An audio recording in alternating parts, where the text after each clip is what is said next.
가끔 청년들과 이야기를 하다 보면요, 청년들이 이런 고민을 이야기합니다. 사회생활을 하는데 어려운 리더를 만났을 때 겪는 고통에 대한 이야기를 해요. 어떤 리더가 힘든 사람들이냐? 원칙이 없는 사람들. 굉장히 힘들죠. 또 그 원칙을 예측할 수 없을 때 힘듭니다. 그 사람이 원칙에 의해서 이럴 때는 웃고, 이럴 때는 울고, 이럴 때는 분노하고, 이럴 때는 칭찬하고 격려하고 하는 것이 이렇게 딱 예측이 가능해야 돼요. 근데 예측이 불가능해요. 저럴 때는 분명히 화를 내야 될 것 같은데 또 기분이 좋으면 화를 안 내요. 그냥 대충 넘어가요. 또 안 될 일도 그냥 기분에 따라 되고, 또 될 일도 기분에 따라 안 되고, 그러니까 어떤 뚜렷한 원칙과 주관 없이 자기 그냥 순간순간 분위기에 따라서 이렇게 저렇게 막 결정하고 원칙에 따라서 행동하기보다는 그냥 무질서한 그런 리더를 만나게 되면 같이 일하는 사람은 굉장히 힘들죠. 그래서 원칙이 있고 그 원칙이 예측 가능할 때 같이 일하는 것은 굉장히 편합니다. 저 사람은 저런 상황에서는 반드시 화를 내게 돼 있어. 그럼 화를 내도 그것은 그 원칙에 의한 거니까 이해가 된단 말이죠.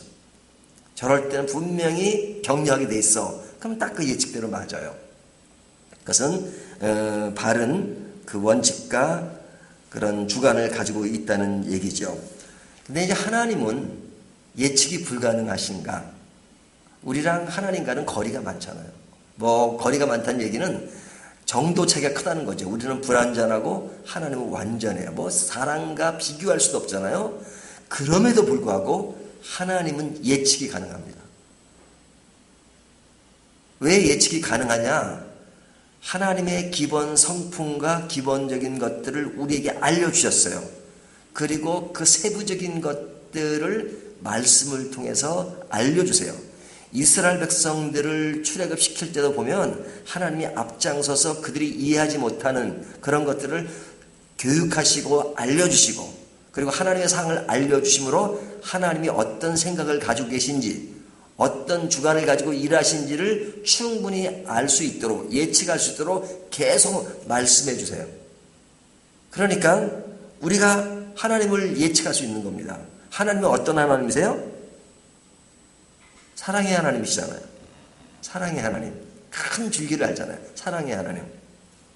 그러면 사랑의 하나님이기 때문에 항상 그냥 어떤 상황에도 항상 이렇게 좋고 웃기만 하시나요? 아니잖아요. 우리들이 잘못했을 때 몽둥이를 두세요.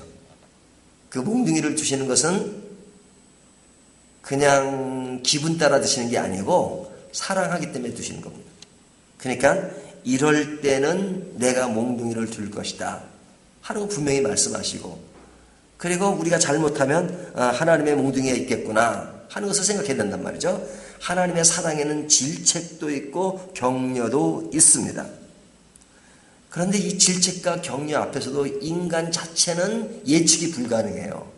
그러니까 하나님이 자꾸만 앞장서서 그런 예측 불가능한 우리 인간의 모습을 자꾸 리드해 가세요. 그래서 이렇게 해라 저렇게 해라, 그리고 인간이 할 수 없는 것들을 먼저 앞서서 해 나가시면서 그냥 이렇게 너희가 그것을 행할 수가 없으면 그냥 나만 믿고 따라와, 나만 붙잡고 있어, 이렇게 말씀하신단 말이에요. 너희가 다 할 수 없으니까 나를 따라와, 그렇게 말씀하신단 말이에요. 그래서 하나님이 우리에게 가장 요구하시는 것이 뭐냐면 순종이에요. 순종하지 않으면 우리가 잘났다고 하지만 잘난 것을 못해요. 그러니까 내가 할 테니까 따라와라 그러잖아요. 근데도 안 따라오고 자기가 잘났다 그래요. 하나님의 말씀을 듣지 않으면서도 자기가 뭔가 된 것처럼 생각하시면 하나님 그때 또 우리를 훈련시키기 위해서 몽둥이를 두신단 말이죠. 근데 그 몽둥이의 목적이 뭐냐? 결과가 뭐냐? 사랑이에요. 물론 하나님을 끝까지 믿지 않고 그것을 유지한다면 그 사람에게는 심판밖에 없습니다. 하지만 하나님을 믿는 성도들에게 하나님은 몽둥이를 두시어도 사랑의 매를 때리는 것이고 결과는 사랑이다 이거죠. 그래서 오늘 보면 36절 그러나 이스라엘의 하나님 여호와께서 그러잖아요. 그러나라는 말이 나오잖아요. 이 그러나라는 말은 앞에서 이어지는 거잖아요. 어제 본문에 이어지는 건데 지금 어제 본문이 어디서 연결되냐면 예레미야 선지자가 그런 슬픈 상황, 하나님을 믿으면 되는데 순종하지 않는 그런 상황을 보고 슬퍼하는 기도를 했습니다. 그 기도에 대해서 하나님이 응답하셨어요. 어떤 응답? 어제 본문이 슬픈 응답. 내가 너희들이 잘못했으니까 바벨론을 통해서 너희를 친다라는 말씀을 계속 하셨잖아요. 그러니까 너희가 정당한 대가를 받고 있는 거야. 내가 몽둥이를 들었어. 너희가 맞고 있는 중이야. 그러시는 말씀이었잖아요. 근데 오늘 말씀도 그 말씀에 이어지는 겁니다. 하나님의 응답이 어제 본문으로 끝나는 것이 아니라 이어지는데 그러나 이렇게 말씀하시는 거예요. 그러나에 나오는 다음 이야기는 뭐냐면 어제는 내가 너희를 때리는 이유를 얘기했지만 그러나 그 때리는 그 목적이 뭐냐? 그것을 얘기하는 거예요. 내가 때려서 너희가 그런 아픔이 있는 것을 보고 내가 아파하지만 슬퍼하지만 그러나 지금부터 이야기하는 것은 그 속에 내 사랑이 아주 짙게 담겨 있어. 그 사랑의 결과가 뭐냐? 너희를 사랑하기 때문에 너희를 회복시킬 것이야.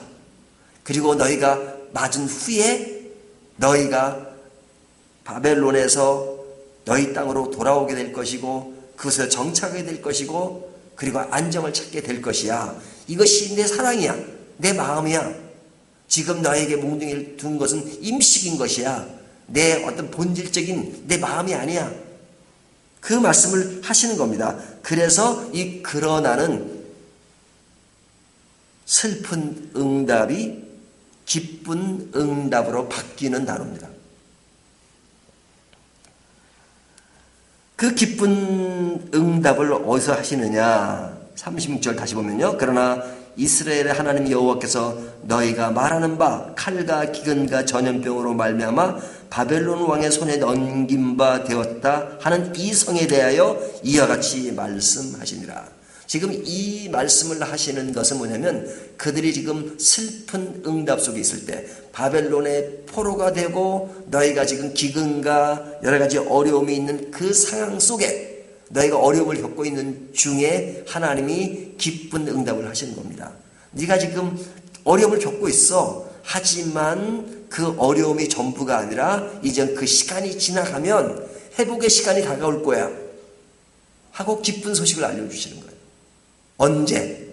어떤 현장에서? 지금 우리가 어려움을 겪는 현장에서. 그러니까 우리는 지금 어려움을 겪고 있어요.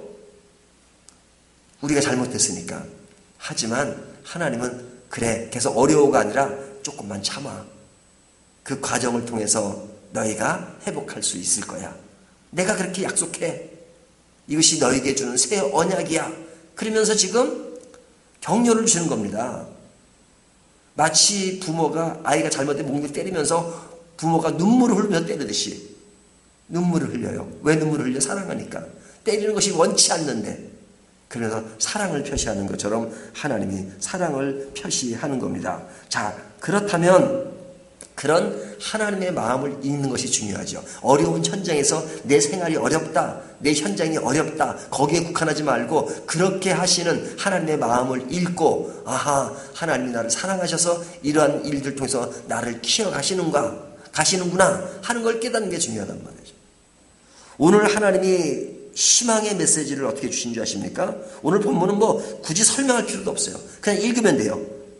어떻게 말씀하시면 37절을 보면요.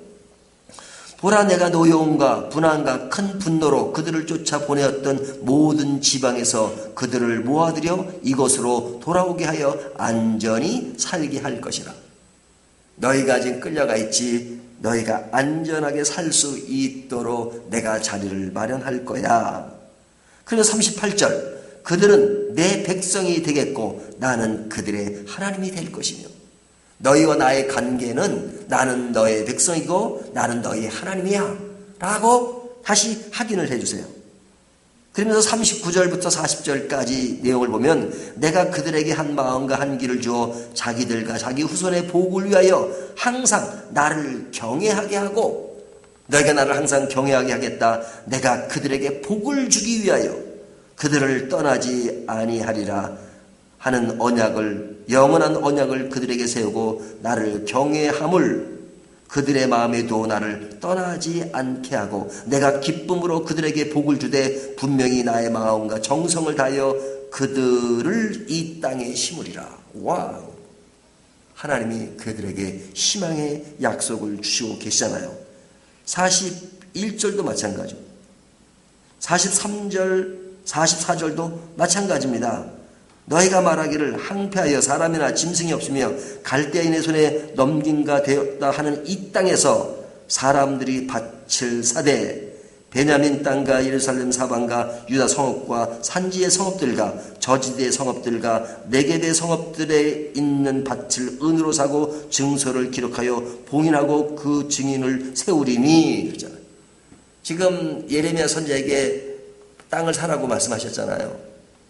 근데 예레미야가 슬픈 것은 지금 바벨론이 차지하고 있는데 땅을 사면 뭐하나라고 생각했잖아요. 하지만 하나님이 회복되는 것 다 찾을 것이니까 내가 사두는 거 결코 손해보는 것이 아니야. 완전한 회복을 약속하시는 겁니다. 자, 본문은 엄청 심플해요. 자, 하나님은 원칙이 있으셔서 우리에게 몽둥이를 주시면 사랑의 매라는 걸 말씀드렸어요. 그 사랑의 매를 때릴 때 사랑의 매를 맞는 순간은 굉장히 어려운 상황이에요. 그 어려운 상황 속에 하나님은 그 속에서 말씀하세요. 희망을 말씀하세요. 그렇다면 아직까지 현실적으로는 매를 맞는 중이에요. 하지만 하나님의 마음은 이렇다는 것을 말씀드렸어요. 자, 그렇다면 우리가 어려움을 겪을 때 뭘 봐야 합니까? 나는 지금 매를 받고 있어. 힘들어. 그걸 봐야 합니까? 아니면 그렇게 매를 때리면서도 사랑을 표현하는 그 하나님의 마음을 읽어야 합니까? 하나님의 마음을 읽어야 되는 거죠. 우리가 신앙생활에 어려움을 겪는 이유 중에 하나는 뭐냐면요. 이런 하나님의 마음을 읽을 줄을 몰라요. 하나님의 마음을 읽을 줄 모르고 그냥 하나님 앞에서 우리에게 놓여진 그 몽둥이만 쳐다보고 있다니까요. 몽둥이만 쳐다보니까 하나님은 침묵하신다. 하나님은 나를 때리신다. 하나님은 나에게 너무 힘든 일만 주신다. 라고 생각하죠. 몽둥이가 핵심이 아니에요. 하나님의 마음이 핵심이에요. 그래서 성경은 끊임없이 믿음을 설명할 때 뭘 이야기하시냐면 상황을 보지 마라. 외형적인 그 분위기를 보지 마라. 하나님을 바라보라. 하나님을 보라. 그게 핵심이에요. 내가 무엇을 보느냐에 따라서 내 인생의 흐름이 달라져요. 베드로가 담대하게 바다 위로 걸었어요. 호수 위로 걸었어요. 걸었다니까요. 뭘 보고 걸었어요? 예수님 바라보고 걸은 거예요.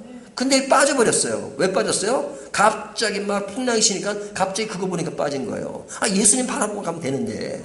예수님 걸어보라. Come to me. 나에게 와라. 가면 되잖아. 근데 싹 옆에 보니까 두려움이 생긴 거예요. 툭 빠진 거예요. 그 빠졌다고 아예 끝났다 그래요? 다시 또 건져주셔.